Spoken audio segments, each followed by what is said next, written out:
Magandang oras mga kababayan, mga ka-Golden Boy. Meron na namang pinalabas sa kanilang press release ang IRGC na naninindigan daw sila hanggang ngayon na hindi nila bubuksan ang Strait of Hormuz. Ano bang hindi bubuksan? Ibukas yan eh. Ang nagkontrol talaga niyan ay si Donald Trump, ang Amerika. At yung nangyari diyan na bigla na lang merong humabol na speedboat sa mga barko at minasinggan, hindi yun total control. Parang piracy lang yan. Malaki kasi ang Strait of Hormuz. Sa actual yan, ay malaki talaga yan. At ang puwersa ng Amerika ay nandito lang sa Oman. Malayo yan. Kaya halos hindi nakikita ng Amerika ang nangyayari na meron palang pinagpuputukan ng mga tanker nitong hindi na yan IRGC Navy. Hindi, sabi ni Hegseth, their IRGC Navy is reduced to the pirates. Reduced to pirates. Kasi namimirata na eh. Nakikita nyo yung umakyat sa hagdanan, nakamaskara pa eh. Bakit nakamaskara, nakabunit ka kung hindi ka tulisan, hindi ka pirate? Kaya ang Navy ng Iran, wala na kasi silang barko. Mga speedboat na lang ang sinasakyan at namimirata, umakyat sa mga barko, nang sasamsam ng kung ano-ano sa mga barko. Ibig sabihin yan, talagang pirata sila, tulisan sila, kawatan sila, at hindi na sila yung IRGC Navy. Kasi wala na nga silang barko, paano mo sasabihin na Navy ka, speedboat lang yung dala nyo? Kaya itong sinasabi ng IRGC na hindi nila buksan ang Hormuz, ibukas na yan eh. Hindi lang nangimasok diyan, hindi na pumasok ang Amerika sa loob ng Hormuz. Dahil nga medyo bawal na yan sa international law. Kaya dito na lang sila sa international waters, sa labas sa Oman, kasi international waters yan. Yung kasi doon sa may Hormuz ay parang sakop pa yan ng Iran. Kaya sa batas ay talagang pagsasakop ng Iran yun. Kaya merong jurisdiction ng Iran doon na teritoryo. Ngayon yung mga speedboat biglang lilitaw lang yan eh. Kasi nakatago lang yan sa mga yungib na nandyan sa gilid ng bundok sa tabing dagat. At kapag may dadaan, parang mga pirates na pag may dadaan na barko, parang mga pirates na bigla na lang magpaputok, aakyat sa barko at samsamin yung mga importanteng bagay na may halaga. Kaya pirates, sabi nga ni Pete Hegseth, their navy are just pirates, mga pirata. Kaya ito ang balita, courtesy ng UNTV, atin panoorin. Igan ang Iran na hindi nito muling bubuksan ang Strait of Hormuz habang nananatili ang naval blockade ng Estados Unidos na anila ang paglabag sa tigil putukan. Ayon kay Iranian Parliament Speaker Mohammad Bagher Ghalibaf, walang saysay ang ceasefire kung patuloy na haharangan ng US ang mga daungan ng Iran. Merong saysay sa Pilipinas, sa atin, merong saysay ang pagharang ni Trump. Kasi hindi na makakalabas ang negosyo ng Iran. Hindi na sila makapagbinta ng langis. Sa Amerika, wala namang problema kung ang dadaan na barko diyan ay galing Saudi. At yung bumili ay hindi link, hindi konektado sa Iran. Walang problema yun. Pinapadaan yun ng US Navy. Ang problemado lang talaga diyan ay ang Iran. Dahil kapag malaman ng US Navy na sa Iran na barko yan, ay hindi talaga yan makakalusot, mga kababayan.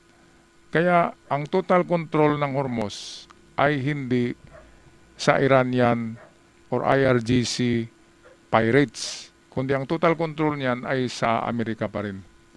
Siyempre ang liliit-liit ng mga speedboat na yan, halos hindi yan nakikita sa Hormuz eh. Kaya bigla na lang lilitaw, may mimirata, aakyat sa mga barko, and then mawawala, di ba? Pero nagbigay ng babala si Trump na i-shoot ang mga pirata na yan, shoot down those speedboats, mga mosquito boats, ang tawag mosquito dahil maliliit. At meron tayong balita na ang NATO ay nag-aarmas na at papunta na raw ang grupo ng NATO, dala ang mga battleships papuntang Hormuz para tutulong na daw sa paglinis ng Hormuz, minesweeping, yung hanapin yung mga bomba dyan, At ready na rin sila kung kailangan magipaggira. Yun ang balita natin kanina sa NATO. Mamaya gawan natin ng reaksyon yun. In the meantime, balik muna tayo dito sa UNTV. Dagdag pa ng Tehran, ang patuloy na blockade ay naglalagay sa global economy sa panganib. Dagdag pa ng Tehran, ang patuloy na blockade ay naglalagay sa global economy sa panganib. Naglabas naman ng video ang Islamic Revolutionary Guard Corps o IRGC ng video kung saan makikita ang kanilang pagsamsam sa dalawang Ayun, so barko nakita niyo yun, na mga itinuturo kababayan, nitong mukhang lumabag mga sa mga patakaran nila demonyo sa talaga, Strait no? of Mga Hormuz. Ayan o, yung mga mukha na yan o. Tao pa ba yan? Diba? Tama yung sinabi ni Pete Hegseth na they are just reduced, transformed into pirates. Pirates of the Hormuz ang tawag dyan, hindi yan IRGC Navy. Wala silang barko. Paano mo sabihin na Navy yan? Tingnan nyo, bakit nagbubunit sila oh? Parang si Jason Voorhees ng Friday the 13th ang mga itsura. Sa mga patakaran nila sa Strait of Hormuz. Kinilala ang mga ito bilang MSC. Sa mga patakaran nila sa Strait of Hormuz. Kinilala ang mga ito bilang MSC Francesca at Epaminondas na ipinahinto at dinala sa Iranian shore para sa inspeksyon. Iniulat din ng mga maritime monitor na may ilang sasakyang dagat na pinaputukan ng Iranian gunboats sa nasabing rehiyon. Sa kabila nito, nilinaw ng US na hindi nila itinuturing na paglabag sa ceasefire ang pagkuha ng Iran sa mga barko dahil hindi naman ito pag-aari ng US o ng Israel. Samantala, idinit naman ni US President Donald Trump na ang Amerika ang may kontrol sa Strait of Ayun, Hormuz. so klarong-klaro Ayon sa yan, kanya, mga kababayan. walang barko ang We makakapasok have o total makakalabas sa control over the rehiyon. Strait of Hormuz. No ship can enter or leave without the approval of the United States Navy. Sabi ni Trump yan, mga kababayan. Kaya tama yung sinabi ko na ang mayroong total control talaga dyan from the Gulf of Oman to the Strait of Hormuz. Pati sa Iran pwede namang kontrolin ni Trump yan. Kaya lang, hindi niya gustong ma-overkill ang Iran.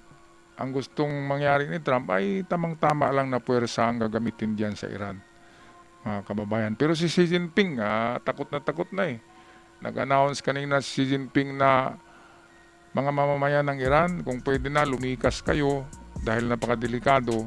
Kasi papunta na diyan yung pangatlong aircraft carrier ng Amerika First time daw in the history ng gera ng Amerika na 3 aircraft carrier ang pinadala. Diba doon sa Venezuela, isa lang Sa Iran, 2 dati. Ngayon, merong dumating na bago, 3 na may lulan na 15,000 Marines.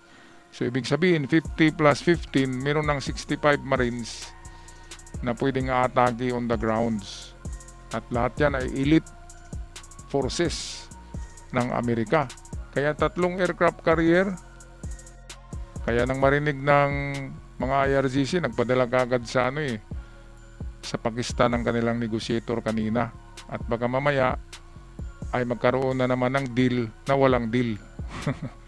Kaya kapag wala pa rin mangyari, diyan na yan, bubumbahin na yan Trump. Kaya sabi ni Xi Jinping, ang mamamayan ng Iran ay dapat lumikas na. Dahil nga, parating na yung isang aircraft carrier. So ibig sabihin yan, ay totoo ang sinasabi ni Trump na i-flatten to ground niya ang Iran. I-flat niya yung lahat, mga building na nakatayo, flat na. Magiging rubbles. Alright, anong masasabi niyo dito mga kababayan sa mga claim ng IRGC na sila daw yung may control ng Hormuz? Pero makikita naman natin talaga na ang merong control dyan ay yung may-ari ng 3 aircraft carrier. Walang iba kundi Amerika. Alright, so kayo magpaalam na. Maraming salamat. At sa aking avid followers, ako'y sumasaludo sa inyo. At sa aking mga bagong subscribers, malaking tulong ang subscription. Hanggang sa muli, paalam. Maraming salamat.